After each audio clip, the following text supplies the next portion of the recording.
Assalamualaikum warahmatullahi wabarakatuh. Nama saya Karisma Yogi Fitriana, NIM 2019-12096, kelas akuntansi 4B, dosen pengampu Alfiani Nur Hidayanti SE MSI AKT. Di sini saya akan membahas artikel mengenai kasus Enron dan KAP Anderson. Kasus Enron. Enron merupakan perusahaan dari penggabungan antara Internord atau penyalur gas alam melalui pipa dengan Houston Natural Gas. Kedua perusahaan ini bergabung pada tahun 1985. Bisnis inti Enron bergerak dalam bidang energi.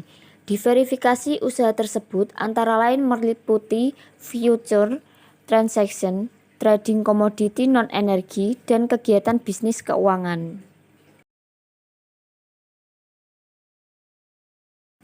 Terungkapnya kasus Enron pada bulan Desember tahun 2001 dan terus menggelinding pada tahun 2002 berimplikasi sangat luas terhadap pasar keuangan global yang ditandai dengan menurunnya harga saham secara drastis berbagai bursa efek di belahan dunia mulai dari Amerika, Eropa sampai ke Asia. Perusahaan terkemuka di Amerika Serikat dan merupakan perusahaan energi terbesar di Amerika Serikat jatuh bangkrut dengan meninggalkan hutang hampir sebesar 31,2 miliar US dollar dan menyebabkan 4.000 pegawai kehilangan pekerjaan mereka. KAP Arthur Andersen, salah satu firma akuntansi terbesar di Amerika Serikat yang berdiri sejak 1913. Kantor akuntan publik yang termasuk dalam The Big Four, lalu pecah menjadi The Big Five sejak pemisah bisnis jasa atestasi fungsi akuntansi dan konsultasi Arthur Andersen pada tahun 1999. Kerjasama KAP Arthur Andersen dan Enron. Arthur Andersen, perusahaan akuntan yang mengaudit laporan keuangan Enron, juga sebagai konsultan manajemen Enron. KAP tersebut memiliki kebijakan pemusnahan dokumen yang tidak menjadi bagian dari kertas kerja audit formal. Yang pertama, Board of Director, Dewan Direktur, Direktur Eksekutif, dan Direktur Non-Eksekutif membiarkan kegiatan-kegiatan bisnis tertentu mengandung unsur konflik kepentingan dan mengizinkan terjadinya transaksi-transaksi berdasarkan informasi yang hanya bisa diakses oleh pihak dalam perusahaan atau biasa disebut insider trading. Yang kedua, Enron. Mantan Chief Audit Eksekutif Enron atau biasa disebut Kepala Internal Audit. Direktur Keuangan Enron berasal dari KAP Andersen. Sebagian besar staf accounting Enron berasal dari KAP Andersen. Yang ketiga, pada awal 2001, partner KAP Andersen melakukan evaluasi terhadap kemungkinan mempertahankan atau melepaskan Enron sebagai klien perusahaan, mengingat resiko yang sangat tinggi berkaitan dengan praktek akuntansi dan bisnis Enron. Keempat, seorang eksekutif Enron dilaporkan telah mempertanyakan praktek accounting perusahaan yang dinilai tidak sehat dan mengungkapkan kekhawatiran berkaitan dengan hal tersebut kepada CEO dan partner KAP Andersen pada pertengahan 2001. Tanggal 16 Oktober 2001, Enron menerbitkan laporan keuangan triwulan ketiga. Dalam laporan itu disebutkan bahwa laba bersih Enron telah meningkat menjadi 393 juta US dollar, naik menjadi 100 juta US dollar dibandingkan periode sebelumnya. Tanggal 2 Desember 2001, Enron mendaftarkan kebangkrutan perusahaan ke pengadilan dan mencatat 5.000 pegawai. Pada saat itu terungkap bahwa terdapat hutang perusahaan yang tidak dilaporkan senilai lebih dari 1 miliar dolar. Enron dan KAP Andersen dituduh telah melakukan kriminal dalam bentuk penghancuran dokumen yang berkaitan dengan investigasi atas kebangkrutan Enron atau biasa disebut penghambat terhadap proses peradilan. KAP Andersen diberhentikan sebagai auditor Enron pada pertengahan Juni 2002. Sementara KAP Andersen menyatakan bahwa penugasan audit oleh Enron telah berakhir pada saat Enron mengajukan proses kebangkrutan pada 2 Desember 2001. Tanggal 28 Februari 2002, KAP Andersen menawarkan ganti rugi 750 juta US dollar untuk menyelesaikan berbagai gugatan hukum yang diajukan kepada KAP Anderson. Pemerintah Amerika melarang Enron dan KAP Anderson untuk melakukan kontrak pekerjaan dengan lembaga pemerintah di Amerika.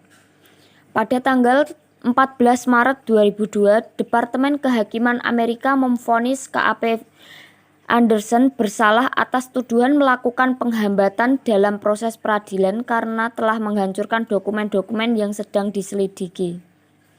Tanggal 22 Maret 2002, mantan Ketua Federal Reserve Paul Volcker yang direkrut untuk melakukan revisi terhadap praktek audit dan meningkatkan kembali citra KAP Anderson mengusulkan agar manajemen KAP Anderson yang ada diberhentikan dan membentuk suatu komite yang diketuai oleh Paul sendiri untuk menyusun manajemen baru.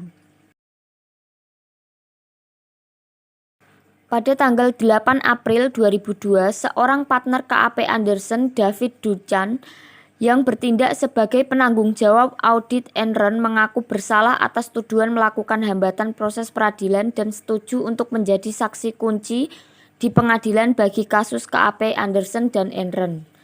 Pada tanggal 15 Juni 2002, juri federal di Houston menyatakan KAP Anderson bersalah telah melakukan hambatan terhadap proses peradilan. Pembahasan masalah. Menurut teori Freud, ada 3 komponen utama yang menyebabkan orang melakukan kecurangan, memanipulasi, korupsi, dan sebangsanya, perilaku tidak etis, yaitu yang pertama opportunity, yang kedua pressure, yang ketiga rationalization. Ketiga hal tersebut akan dapat dihindari melalui meningkatkan moral akhlak, etika perilaku, dan lain sebagainya. Karena kita meyakini bahwa tindakan yang tidak bermoral akan memberikan implikasi terhadap kepercayaan publik. Pihak yang dirugikan dari kasus ini tidak hanya investor Enron saja, tetapi terutama karyawan Enron yang menginvestasikan dana pensiunnya dalam saham perusahaan serta investor di pasar modal pada umumnya. Jika terlihat dari agensi teori, Anderson sebagai KAP telah menciderai kepercayaan dari pihak stockholder atau prinsipal untuk memberikan suatu fairness information mengenai pertanggungjawaban dari pihak agen dalam mengemban amanah dari prinsipal. Pihak agen dalam hal ini, manajemen Enron telah bertindak secara rasional untuk kepentingan dirinya dengan melupakan norma dan etika bisnis yang sehat. Kesimpulan, Enron dan KAP Arthur Andersen sudah melanggar kode etik yang seharusnya menjadi pedoman dalam melaksanakan tugasnya dan bukan untuk dilanggar. Yang menyebabkan kebangkrutan dan keterpurukan pada perusahaan Enron adalah editor Arthur Andersen, yang merupakan kantor akuntan Enron. Keduanya telah bekerja sama dalam memanipulasi laporan keuangan sehingga merugikan berbagai pihak, baik pihak eksternal seperti para pemegang saham dan pihak internal yang berasal dari dalam perusahaan Enron. Enron telah melanggar etika dalam bisnis dengan tidak melakukan manipulasi guna menarik investor, sedangkan Arthur Andersen yang bertindak sebagai auditor pun telah melanggar etika profesinya sebagai seorang akuntan. Tanggapan, menurut saya dari kasus ini, Enron dan KAP Arthur Andersen telah melanggar kode etik dan ingkar dari tanggung jawab yang seharusnya menjadi pedoman dalam melaksanakan tugasnya dan bukan untuk dilanggar. Pelanggaran tersebut awalnya mendatangkan keuntungan bagi Enron, tetapi akhirnya menjatuhkan kredibilitas bahkan menghancurkan Enron dan KAP Arthur Andersen. Di dalam kasus ini, KAP yang seharusnya bisa bersikap menjunjung tinggi independensi profesionalisme tidak dilakukan oleh KAP Arthur Andersen. Karena perbuatan mereka, keduanya telah menuai kehancuran di mana Enron bangkrut dengan meninggalkan hutang miliaran dolar, sedangkan KAP Arthur Andersen sendiri kehilangan keindependensinya dan kepercayaan dari masyarakat terhadap KAP tersebut, dan dapat juga berdampak pada karyawan yang bekerja di KAP Arthur Andersen di mana mereka menjadi sulit untuk mendapatkan pekerjaan akibat kasus ini. Terima kasih, semoga apa yang saya sampaikan dapat bermanfaat.